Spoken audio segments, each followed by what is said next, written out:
Hey, it's James from Marketing for Restaurants here. Welcome to Secret Sauce, the restaurant marketing podcast, improving restaurant yield utilization. Some restaurants are quiet, lose money, and the owner works 70 hours a week. Other restaurants are busy, profitable, and the owners work a few hours a day. What's the difference? They have a secret sauce. Join James from Marketing for Restaurants as he helps you come up with your recipe for restaurant success. Your secret sauce.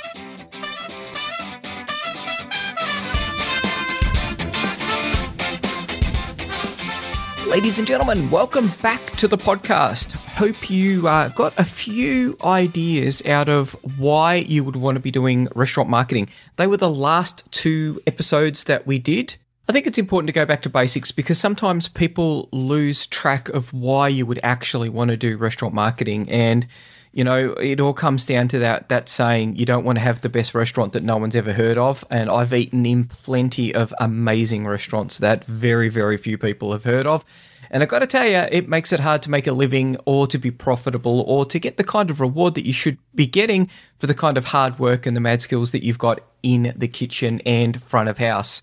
So we've got a pretty interesting topic that we're going to be talking about today. We're going to be looking at yield utilization.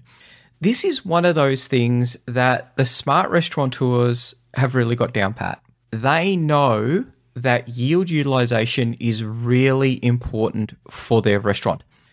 Now, interesting, I know that when I speak to a lot of restaurants, they've never even heard of the term, and they're not even doing many of the really simple things that you can be doing to optimize the yield in your restaurant.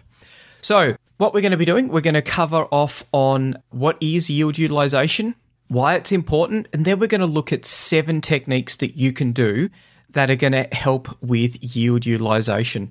We're also going to discuss, some of the issues that you can have with yield utilization because it's not a simple process and it works better in some restaurants than it does in others. So first off, what is restaurant yield utilization? Yield utilization in general is a concept that came out of the airline industry. So once an aircraft might have, say, 300 seats in it. As the aircraft is sitting on the ground, it's waiting to take off. Each one of those seats has value. There is something that someone is prepared to pay to get that seat, to fly to that destination. And there's a whole myriad of things that determine that price. This is why when you sit next to someone, it's highly likely that they have paid a different price for their ticket than what you paid for yours. And that's because the airlines work really hard to segment their customer groups and to be able to extract the maximum amount of value from each and every one of those groups. You will have business people who are flying with a corporate card, so they are less price sensitive.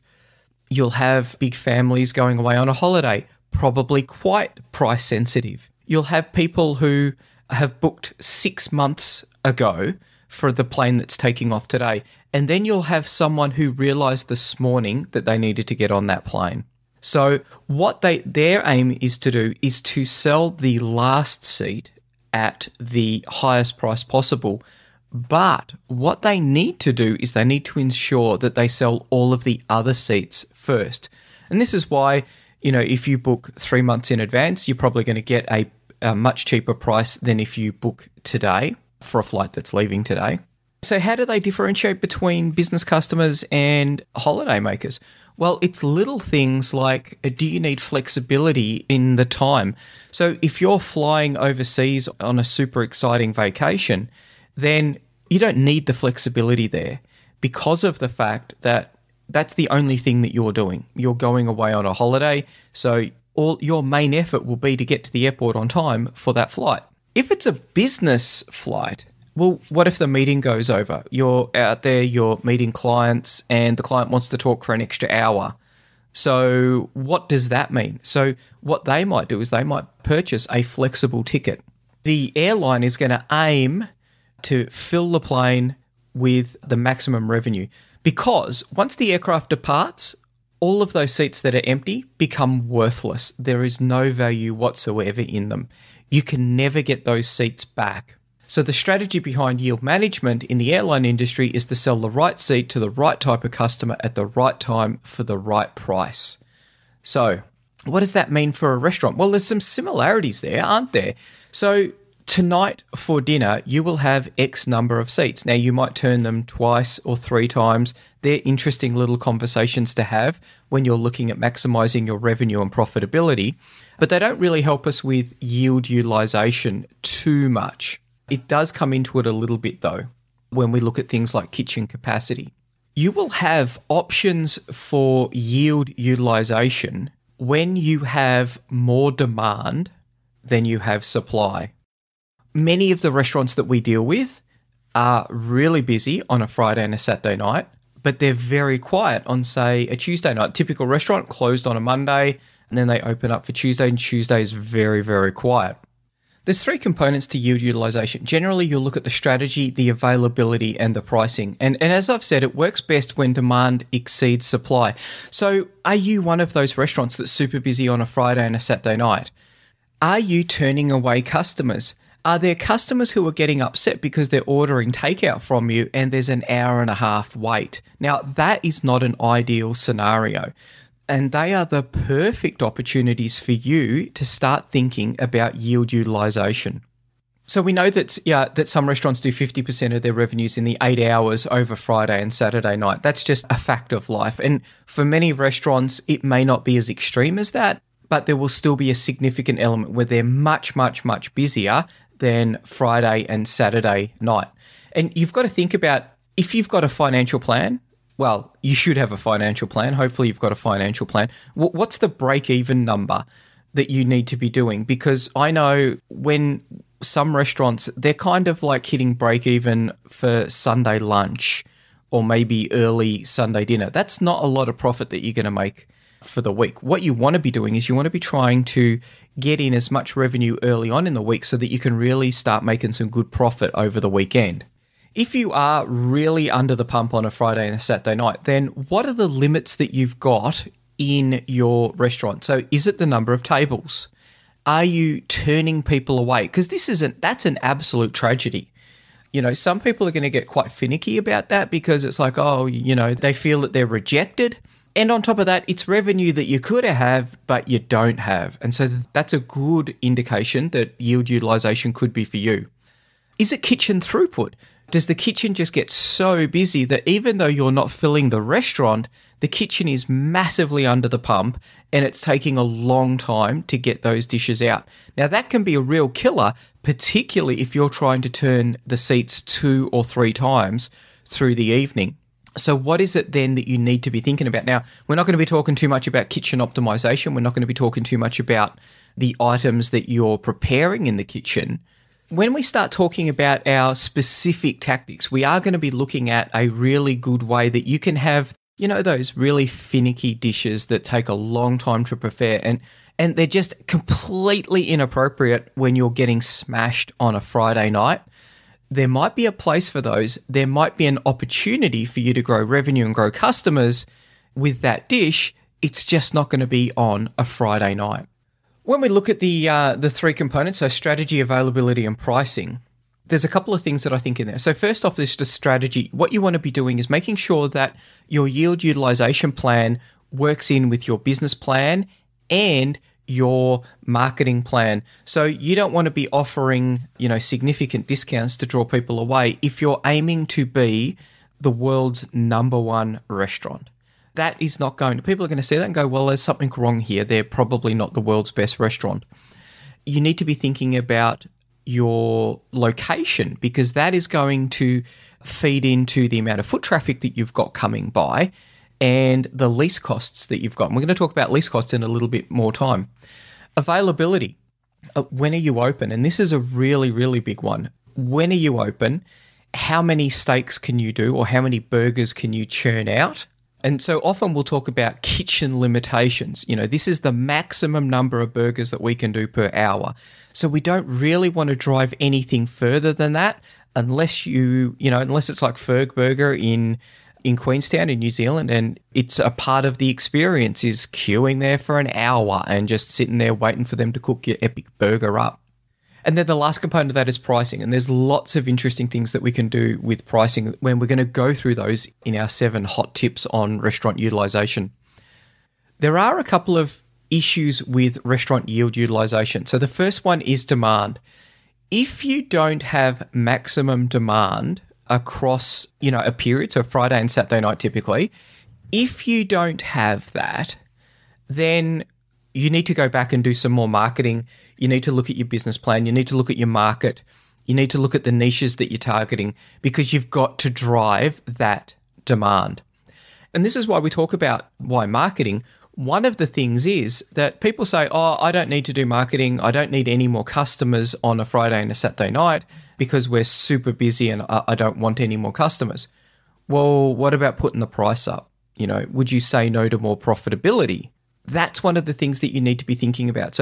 But you've got to be getting that demand. So you've got to have a point where you are turning customers away or you are losing customers because you're unable to provide them with the food that they want in a timely manner.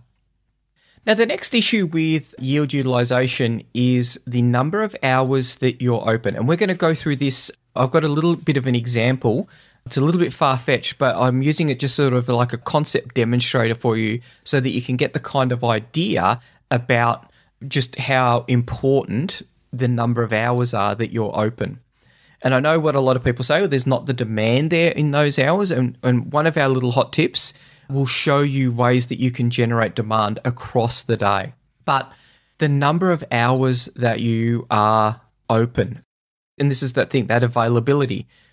If you're a husband and wife team and you don't really want to hire too many people and you certainly don't want to hire a manager who's going to be able to run the business while you're not there, be it for an hour, does your restaurant have someone who can open up for you? Now, I know a lot of people who run restaurants where they are the only person who ever opens up. Straight up, you are going to make it difficult for yourself to be able to do things like yield utilization. Now, and this is one of the advanced techniques to be able to increase revenue and increase profitability, but I think that you need to be able to have someone who can come in and open up for you because otherwise, if you're sick, then the restaurant's closed. And, I've walked by many a street where there's a strip of restaurants, sorry, but due to sickness, we're closed today. You need some pretty good systems in place to allow you to be able to use yield utilization techniques to their fullest. If you're not systematized and you don't want to systematize, then that's fine. We've still got some really good ideas that are going to be able to help you there. But I think that if you can, and you need to do it for 2 reasons. One is so that you can use the systematization to help you with your yield utilization so that you can be open for more hours. But 2, it means that you can actually take a day off, a week off, a holiday. You can get that break for your mental health so that you can get a little bit of time out of the restaurant where you're not thinking about it. That's when many of the greatest ideas will come. And I know in our business, it's the time that I'm away that I think about it and think, you know what, this is something that we should be focusing on. Those big strategic ideas, they come when you're not in the business, but when you're working on the business. So without the systematization that you're going to need, and that really is, things like checklists so that when people come in, they know what they need to do. You've got processes there. So this is how we open the restaurant. This is how we do meal prep. This is what the dishes look like because you don't want the dish that you prepare to be amazing and just taste absolutely epic. And then the one that your sous chef prepares tastes like garbage and that no one's really interested in. And they say the food here is awful. Having those procedures in place is going to mean that you could be open for what would normally be, if you were running the place, a crushingly long day. So you might open at 6 o'clock in the morning and you might finish up at 12 o'clock at night. You might still work 10 hours, but you're not going to be there for, that's 14 hours. You're going to need someone to open if you're going to be there that late. So have a think about that and have a think about how you can put those procedures in place because I think they're really, really key. It's also, there's 101 reasons why you'd want to systematize, probably not that many, but it means that your staff are going to know what success looks like. Like, how do I know that I've done a really, really good job of this meal? Because it looks exactly like that and it's prepared the exact same way and it's going to taste exactly the same way. The tables are cleared in the exact same way. The restaurant is opened up. Yeah, all of those sort of things. Really, really, really important. And that then feeds into employee satisfaction, which feeds into customer satisfaction, employee retention. So have a think about that. So next thing that we're going to talk about is we're going to talk about how many hours that you're open for. So this is important because for another reason, the restaurant that is under management and doing breakfast, lunch, dinner, supper, morning tea, coffees, all of those sort of things, probably going to be turning over a lot more, probably going to be worth a lot more when it gets sold by the owner. So what we're going to be thinking about here is the fixed costs. So your fixed costs, they're going to be things like your lease, your insurance. The fixed costs are the costs that you are going to pay each month, regardless of whether you see one customer or 10,000 customers. So food costs is a variable cost because, you know, you're going to use one steak for everyone who comes into your steak restaurant. Your wages is a little bit in between because, you know, hopefully you've got a little bit of flexibility in your wages. You still could employ a lot of people and not see too many diners. But we're going to really focus on things like your lease and insurance. What you want to do is add up all of those and then divide them by the number of hours that you are open. So let's just say that you were paying $10,000 a month in fixed costs and you're open for 1 hour. So that means that you need $10,000 in gross profit to cover your fixed costs. So the landlord is going to be there. Let's just say it's just your lease and it's $10,000 a month. You're open for 1 hour. Your landlord's going to be sticking his hand out for $10,000. So you need to make profit of $10,000 to be able to hit your lease. You've got to do all of that in 1 hour. Now, I know that this is a very, very, I don't know of any restaurant like that. It'd be completely crazy, but it makes the maths very easy. So it's $10,000 for that 1 hour. Let's just say that you were open for 720 hours in a 30-day month.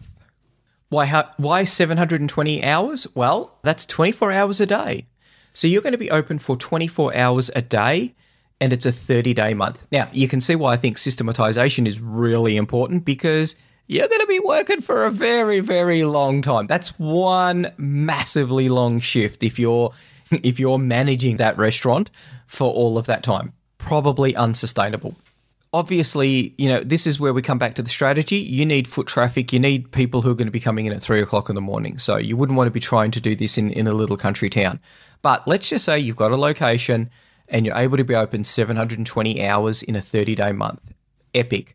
Now, your lease of $10,000, that now comes down to $13.88 in profit that you need to cover your hourly fixed costs. Cool. So we've been able to bring that figure of $10,000 down to just under $14 an hour. Let's just say that you're open for 6 hours a night and you do that 6 days a week. So that's going to work out to be about 150 hours for the month. So you can already see there's a big difference between 720 and 151 hours. Each hour that you're open, you've got to make $66 to cover your fixed costs. So the first $66 in gross profit, and that gross profit, so that's going to be the profit after you've paid for your food costs and after you've covered wages. So you've got to cover wages and your food costs, your variable costs, to be able to generate that gross profit. So you're going to be pedaling pretty hard, a lot harder to cover that $66 than you would have been to cover that $14. Now, certainly not advocating for everyone to open up a 24-hour restaurant. It's really illustrative of, could you drive a breakfast session? Could you drive a lunch session? They don't have to be incredibly profitable. Obviously, you don't want to be making a loss, but if you can make $20, it means that you will have covered those fixed costs. And it also means that when you're busy, when you're really, really, really thumping, the hurdle that you've got to get over to cover your fixed costs is only $20. It's not going to be the $60. You're not losing. You're actually making an extra $40 of profit in those busy times because your hourly fixed cost is significantly less.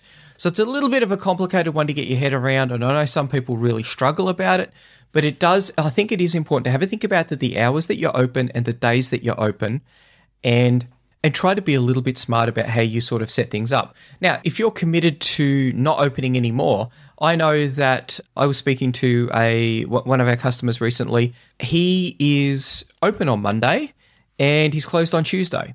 There's very few people who are upset that he is closed on a Tuesday, but he gets so many customers coming in on a Monday. Why is that? Because most restaurants are closed on a Monday. And I think that that's a really important thing to be thinking about. That just that little tiny tweak there, closing on a Tuesday and opening on a Monday, you're still going to get your day off, but your Monday is going to be significantly better than everyone else's Tuesday. So that's a key little thing that you can take away. Now, another fun little exercise that we've got that you can sort of use to help with an understanding of yield utilization in the restaurant, and that is RPASH. RPASH, revenue per available seat hour. This is another airline industry metric that gets used quite a bit. Can you tell that someone did quite a lot of aviation case studies when they did their MBA? Yep. I felt like I'd worked in the aviation industry by the time I'd finished. So RPASH, revenue per available seat hour. This is one of those metrics that I think is really cool. So if you've got a 100-seater and you're open for 4 hours, then you're going to take your revenue for the entire night, and then you're going to divide it by 4 because there's 4 hours, and you're going to divide it by 100 because there is 100 seats that you've got there. Really cool way of looking at it. When you're really quite involved with the profitability of your restaurant, this is a fun little exercise to do. Map it out over the entire week. So from 8 o'clock in the morning on a Monday, we make this much. We make this much at 10 o'clock. We make this much at 2 o'clock. We make this much at 7 o'clock. Putting all of that together means that you're going to start to see when there is good demand and when there is poor demand. And if you're turning customers away, or if the kitchen's at breaking point, then what you want to be thinking about is how do you move some of that demand from those times when you're getting crushed into the times when it's a little bit quieter. Lots of ways to do that. But I think it's a really useful tool to go through that. And I know that in some of the fancier restaurants, and by fancier, I mean, more evolved as far as financial metrics, they will do this on a fairly regular basis. Sorry, they'll do this all the time. You don't need to be doing that. What you can do is sort of like pull the data out of your POS system and just do it for a week. And then, use that map there. That's going to show you where you've got the huge opportunities. And you can do that by 2 ways. One is shifting demand from your really busy times and growing the demand in those quieter times, because they are going to be times that you probably haven't really been thinking about. And this leads us to our first restaurant yield utilization tactic, and that is really segmenting your restaurant into different businesses across the day so that you can understand where a lot of customer demand is, where the opportunities are to either drive more demand or to shift demand to. So you're segmenting the week into days and then those days into hours. 6 a.m. is the early trade. So that's people on their way to work. They're going to want a grab and go breakfast. They're going to want a coffee, potentially something that they can eat in the car while they're driving. Have a think about that. Any idea why the McDonald's thick shake is so thick? It's because it is designed to be drunk whilst someone is driving to work, and their commute time might be 20 minutes. So they don't want a milkshake that you purchase and drink, and 2 minutes later you're throwing an empty milkshake cup over the back seat. That's not what the product is. They made it incredibly thick, which made it incredibly successful because the product what people were buying was something that they wanted to drink for the rest of their commute to work. So when you start thinking about the product mix that you're going to have as it's throughout the day, you need to be really quite savvy, I think, to be able to come up with the products that people are going to want to purchase. But, I think really thinking about the, grab and go, you're almost the drive-through type thing. Are people catching public transport? Are they driving in? Is there parking for them? How is it that you get that message out? What are you going to label it? All of those sort of things. 9:30 is the school parents have the mums and dads who've dropped their kids off to school. They're going to come in for a breakfast and a coffee. You want to sort of turn this into like a breakfast club where the friends are going to get together. They're going to sit there. You're going to have a long dwell time as they sit there. They talk about issues with their kids and all of the other bits and bobs that are going on in their life. They might be there for 3 hours. So, hopefully they'll have a bit of brekkie and then finish up with something else. And there's 2 or 3 coffees while they're at it. Brunch, what is it that people want then? Is it going to be pies and sandwiches? Lunch, once again, is it grab and go? Are they going to be business lunches? Are they going to be tourists? Who is there that's out and about? And what is it that they want? Really, really think about it. Afternoon tea, what is it going to be for the school mums so that, before school lets the kids out, they can all catch up at, an hour before. There's a coffee, there's a muffin, a croissant, something for them. You can build a good little trade with that. And the key thing about this, they're going to be regulars. Whether it's once a week or every day, they're going to be regulars. And we love our regulars. Then, you're going to be opening for your dinner trade. That may be the big trade for the day. Happy hour, dinner, desserts. Segmenting that, looking at all of the times that your restaurant goes through. Because the critical thing about this is that it is your market that is changing through all of those times. The simple way of looking at yield utilization for the airline industry is that they look at business versus family, so touristy and those with needs to fly immediately. You can look at that simple example there of all of those people that are going into the restaurant, and you have got markets all throughout the day, changing markets, so that people who don't live in the area could be a customer, could be a regular customer because they work in the area. Plenty of cross-sell, upsell, and you're going to be getting more and more people coming through the restaurant, which just means that, hopefully your database is going to be getting bigger. All of those things that are really powerful tools to help you. So this one tactic is a way of looking at your restaurant through the eyes of the people who are likely to eat in the restaurant during the day, and how that person is going to change from early morning, breakfast, lunch, dinner, late.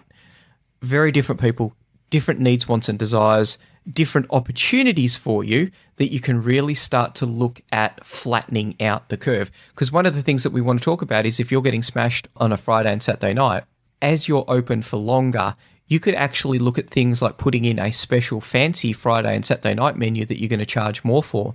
So maybe there'll be a few less people, but you'll be charging them significantly more for the product that you've got. And you'll be able to do that because you're going to have a much bigger database and you'll have a lot more people who know something about your restaurant. So that's about it. The next episode, we're going to return and we're going to go through a lot more of the ways that we can improve the yield utilization of your restaurant. Have a busy week. Bye. Want more customers for your restaurant, cafe or takeout?